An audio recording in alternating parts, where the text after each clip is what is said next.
Political game theory. And this is a game theory setup where we have two players, the GOP and the Democrats, and they can vote yes or no for the infrastructure bill. We know that it benefits the poor, the middle class, the wealthy, businesses. We know that it's better for taxes. We know it's good long-term and short-term. We know it's good for society and the economy. So why didn't it happen? Donald Trump wanted the infrastructure bill, $1 trillion. He wanted to put his name on a freeway, like the Kennedy or the Eisenhower, and like every building he owned. So why didn't it happen? Why didn't Mitch McConnell allow it to happen? So here's how game theory works. If the Dems had voted yes, they would have benefited, right? Regardless of what the GOP did, the Democrats would have benefited. So even if the GOP didn't let it happen, it got shut down, Democrats still would have said, hey, we voted for it. And if they'd voted no, clearly that's not good for them. And the same thing you would assume would be true for the GOP. If they voted yes, right, that's a good thing. And it's a good thing. And if they voted no, well, that would be a bad thing, and that would be a bad thing. So we have one clear winner.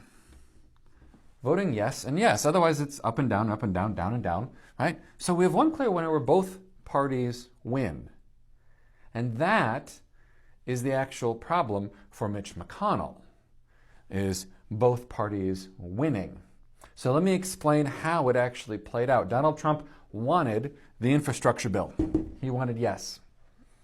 The Democrats always wanted it, regardless of how the GOP was going to vote. So if the GOP was going to vote for it, here's the problem Mitch McConnell was going to have. Some Republicans in the Senate would have voted against it, but all the Democrats would have absolutely voted for it.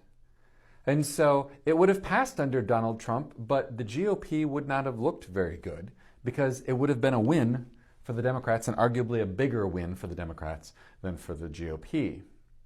So he had to vote no. So now the question becomes, why did he turn around and allow it to happen once Joe Biden and the Democrats took control of the Senate? Because he could have tried to filibuster it. But there were 19 GOP senators that voted for the infrastructure bill under Joe Biden. All right, let's talk about that in the next video.